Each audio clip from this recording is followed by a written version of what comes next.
No, with my man Lamont Jordan, who covers the Maryland football team from the sidelines for every game.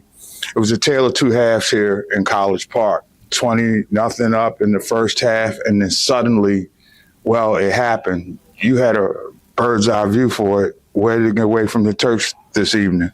The second half, it's just Washington, they really picked up their intensity. I talked about it leading up to the game that we have to be able to contain their quarterback, and I think we did a great job of that in the first half. In the second half, he was able to escape. He was able to break free and make some plays. We gave up a couple of big plays.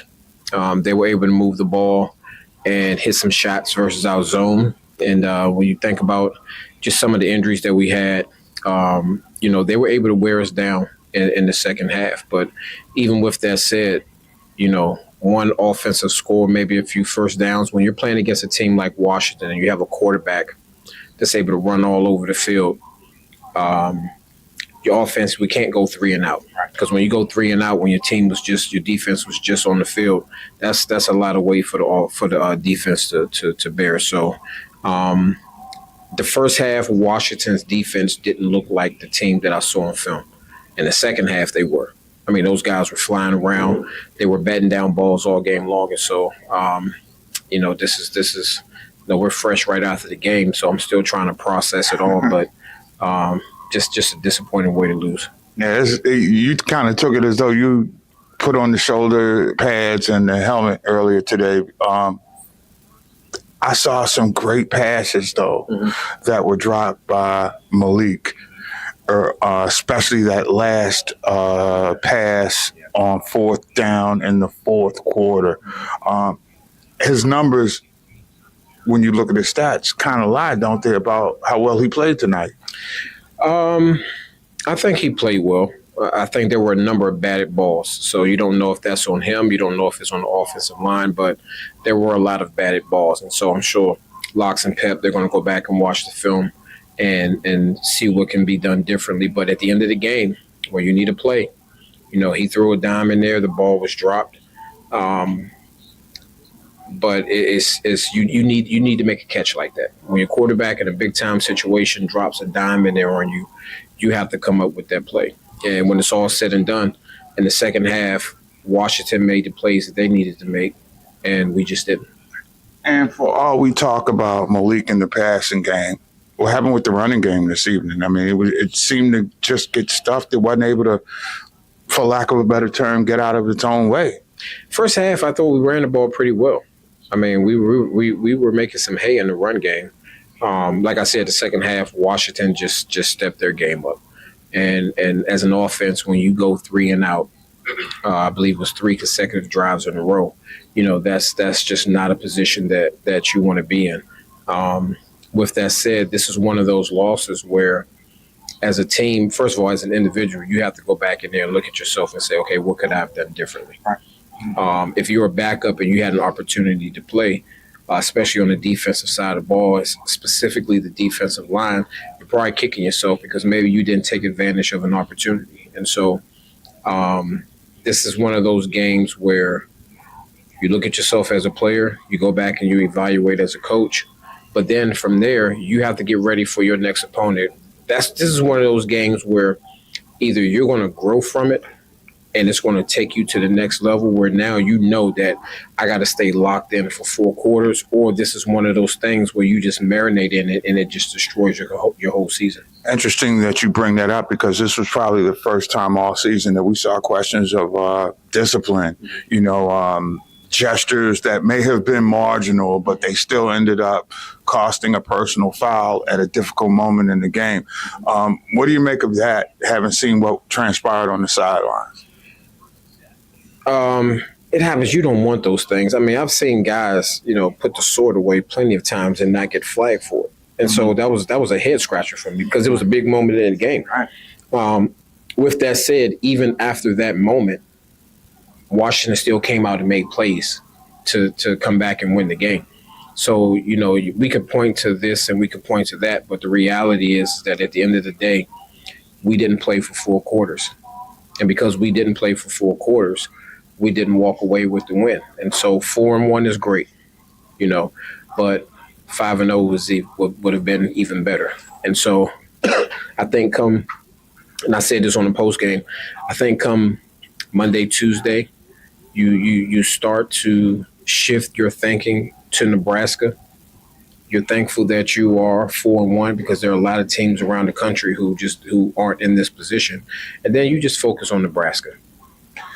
So where do they have to get better? Because the stretch that you're in right now is rush to a potential championship game experience as far as the conference is concerned, college football playoffs, or a bowl game.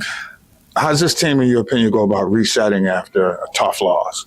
I think you just get back to your foundation. That's all. You get back to what had you coming into this game undefeated. You go back, you watch the film, you correct the mistakes, you have tough skin. As a coach, you go back and see, where you could have either called the game differently. I do think that we have to do better in our zone because Washington was able to move the ball. They were finding major holes in our zone from a defensive standpoint. So you have to go back and correct those things. But this is the game of football. This is the great thing about playing football during the course of the season is that our games are so close together that you play in a game every week. And the attention to detail that's needed, it allows you to kind of forget. You have to forget about this game after a day or two and then start focusing on your next opponent. So I'm really excited to see what these guys are going to give us come next week. This is a high-character football team. This is a group of great young men, and they play together. I don't see a bunch of selfish guys, which, to be honest with you, last year I felt like there was a bunch of selfish guys out there.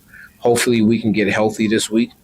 And Locks is going to get things straight this week, and we'll see what type of product these guys put out in the field next week. And one of the things we've talked about all season since even camp started was the character of the entire roster. And when a team is built on character, they should be able to bounce back from adversity.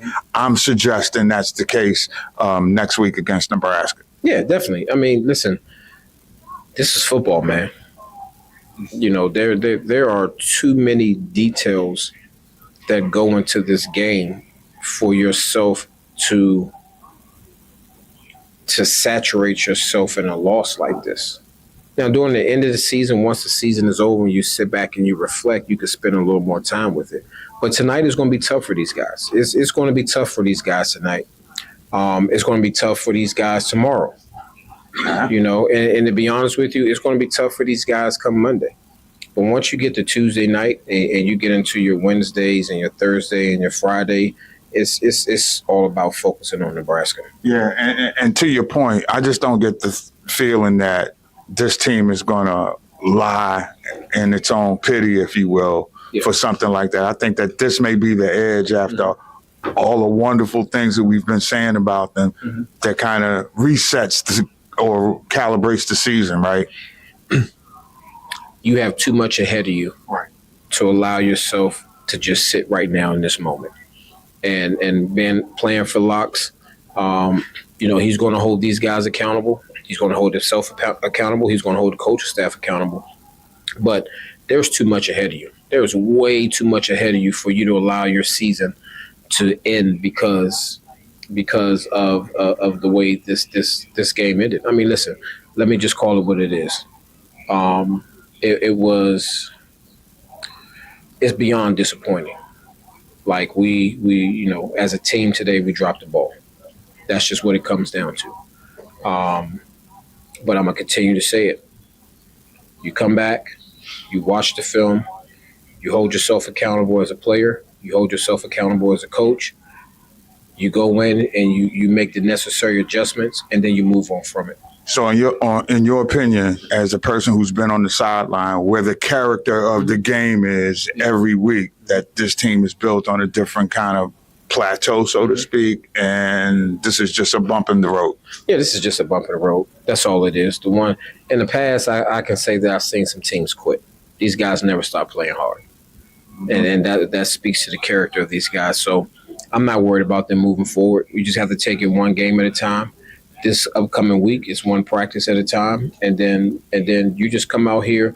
You allow this to fuel you for the remainder of the season. This is one of those things where this is almost like a life lesson. You know, in the Word of God, it says finishing is better than starting. Right. You know, so we started today, we just didn't finish. Now this kind of sets it. You know, you allow this to set a root, a nice strong root in your mind that as long as there's time on that clock, you don't get time to celebrate. You let the fans celebrate, but as long as there's time still left on the clock, you're locked in on a task in hand until that clock shows all zeros and the game is over. So inquiring Terp fan wants to know right now how long it's going to take you to get over it, because you hurting right now. I saw you coming up the steps and it was like you had been through a game in the AFC East. Yeah, man, because it hurts, man. You know, you know, playing for Locks, I want Locks to be very successful. And the reality is there are people who are rooting against him. And when you're up 20-0 and you lose this game right now without the tears, and I'm older now also, and my career is behind me, I almost got that UVA feeling. Oh, wow. You know what I'm saying? Yeah. I got that UVA feeling in me right now because I see how hard these guys work. Mm-hmm. I understand the significance of being 5-0 Right. or being 4-1, especially being 4-1 because you lost the game the way you lost it. So I'm gonna spend some time on the fishing pier. Okay. I'm allow nature to just soothe me over a little bit. And soothing. Yeah, exactly. I'm gonna let nature soothe me over, and then I'm gonna, you know, I'm gonna look forward to some NFL football. You know, Coach Prime used to do that when they lost in Atlanta. Find him a fishing hole. So if it works for him, it works for you. Oh no, I'm going to find. I need the bay tonight. There's no fishing hole, no lakes. No, I need to get out there in the bay, and really just sit with this. But this is football, man. This is why football is the greatest sport. You have the highs, you have your lows, but the good part about it is that this was our 5th game of the season. And these guys will be blessed to play another one next week. And there's still 5 more to go in the season. He is the Terp legend, Lamont Jordan. We can't thank him enough for his time. And let's send it back to Charles in the studio.